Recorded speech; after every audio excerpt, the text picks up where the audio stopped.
Good day, YouTube modeling community, and welcome to the second installment of the Vielside Fortune Mazda RX-7 kit, the Tokyo Drift car that Han drove.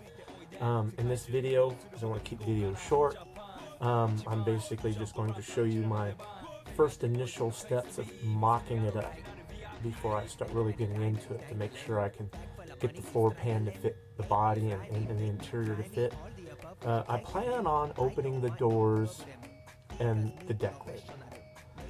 Hopefully I don't destroy this kit trying to do this.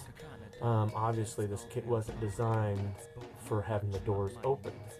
I don't want to open them up to open them in the same way that the Tokyo Drift car, the actual car, they opened up regular, like a regular car does. Instead, I want to try to, have the clamshell where they go up in the air like a lot of the custom tuner cars. And to do that, I'm probably going to use, I think it's Rebel's Dodge Charger kit that has the opening clamshell doors, the mechanism in that kit to get this to work. But again, I'm not sure if I'm going to be able to do it. I'll figure that out through the mocking stages. So bear with me and I'll show you my mock-up stages as it is so far. Alright, so here we are. Sorry, I hope this isn't glaring out the body too much, my shop light. If I turn it off, there's not enough light, and it's good for if I'm showing darker bodies, but for a white body it doesn't work so well. But as you can see, I've taken the chassis pan, the interior pan, and the dash out of the donor kit and stuck it into the body. Now, Factory 81 has directions you can download for free on what you need to do. And as you can see, this isn't fitting right. And if you look at the directions, it shows you, they show you trimming off the front piece of the chassis pan. And the reason why this is necessary is because on the plastic kit here, this lip here is actually a part of the outer spoiler. So, it fits wonderfully on this because, as you see, it doesn't go all the way in. It lines up with the bottom of the model car really nicely, and it becomes the actual lip, which I think is pretty cool. But we can't have this lower lip because it won't fit for the Fortune body. So that has to be cut off, and the directions show. I'll show you here with these. It shows cutting it from right like so, and then also right down through here, and then it should fit up fine. I'm going to give you a pause, and then I'm going to cut that off. Alright, so here you see where I've cut off just one side, and I haven't cut off the other side yet. But you notice I put tape over the, I guess they're turbo coolers or whatever. I'll have to look into what it is, but right here, and I'll go ahead and take this tape off, you can see where it's a cooler type thing. And I do plan on possibly removing these and putting a photo etched piece in to give it more realism. But until then, so I didn't score it up and ruin the texture, I went ahead and put my my tape there. And when I cut it, I actually ended up using a coarse Zono saw because it cuts faster, and I cut this way first because it's a shorter cut, Then I came back and then cut it this way to get this smoother cut. And I'll go ahead and off camera cut this side off.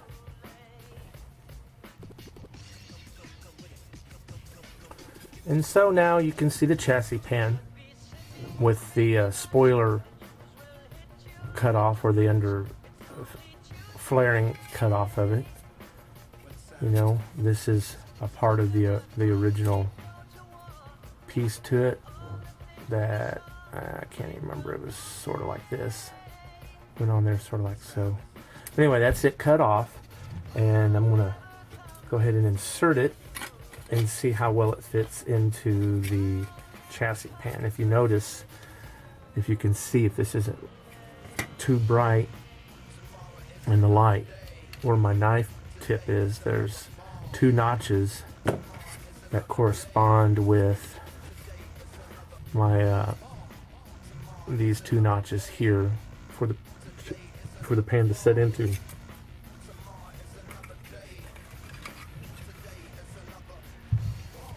And it fits quite well. Look at that. It slides and slides right in. It actually fits very wonderfully.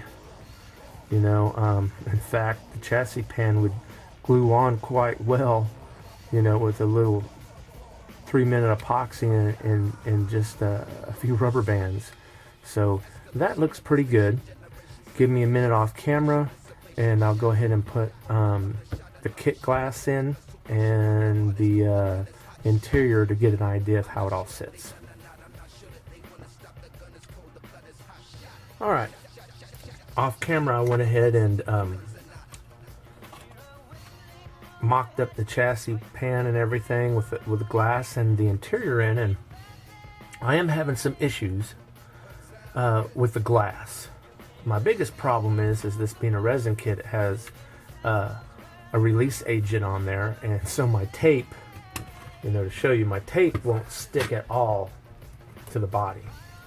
And so when I try to tape the glass to the inside of the body, it won't stay. So here's an example. You know, it's sticking to my finger quite well. I go to put it on here, and it just it wants to come off. And if you put any weight to it, it's not sticking because of the release agent. So anyway, as you can see now, the glass already came out. From what I can tell is, and it's not that bad, it's only off a little bit. I'm thinking what it is when you, I don't know if you can see, but when you look between the glass and the pillars here, there's some of the resin mold that probably needs sanded down and trimmed down, and it'll fall into place. Another thing you have to consider is this looks like it may need to be put under some hot water and heated up to straighten that out a little bit. But you know, for the most part, everything seems to fit, except for it doesn't want to go all the way down, and I assume it is that the glass is not fitting well. And if I open the doors up, obviously the glass will be sectioned off.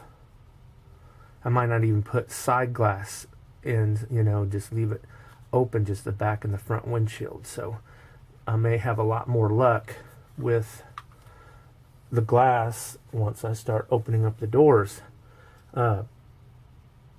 This part of the windshield is painted black, and it's to mimic the inside of the engine compartment. So all this is necessary. I need, the glass comes from here. All this glass is necessary to make it look right. But so far it's looking good. One of the things I'm kind of bummed out about with this project so far is not so much the resin, but with the Tamiya kit.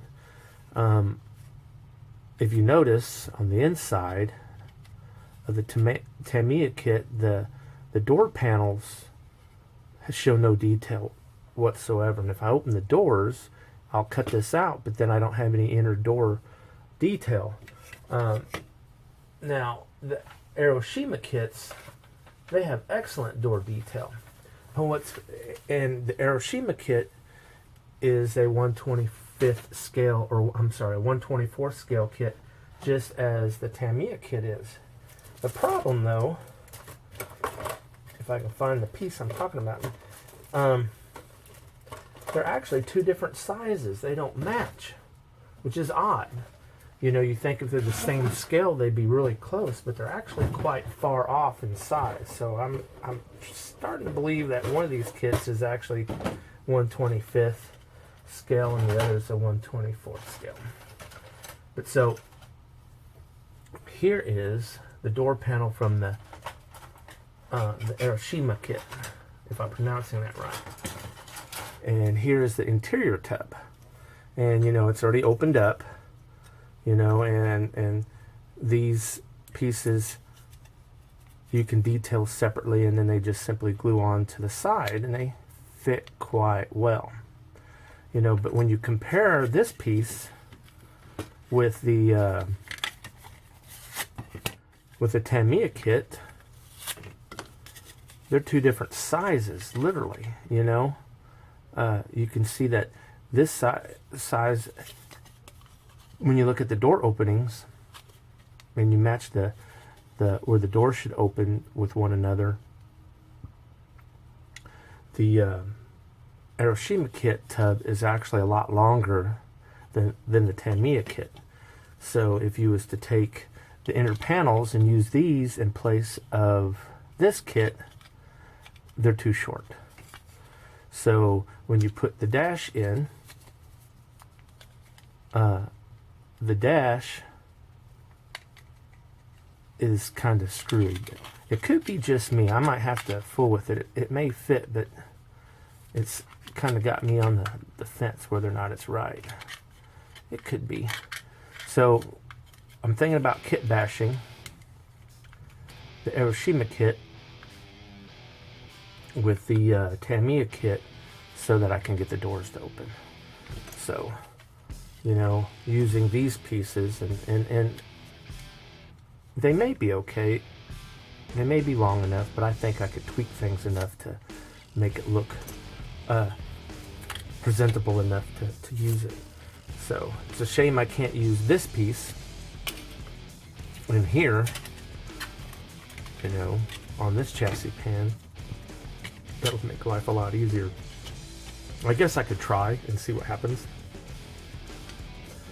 You know, I'll have to figure that out. But I do plan on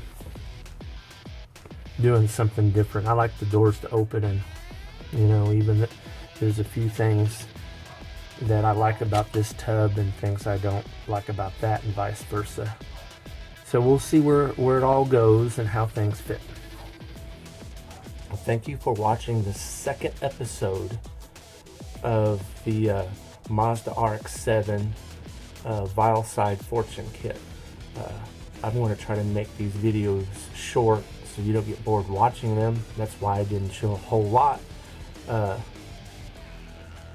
So stay tuned for the next episode, where I will start figuring out whether or not it's feasible to open the doors and the deck lid on this particular kit and what it's going to take.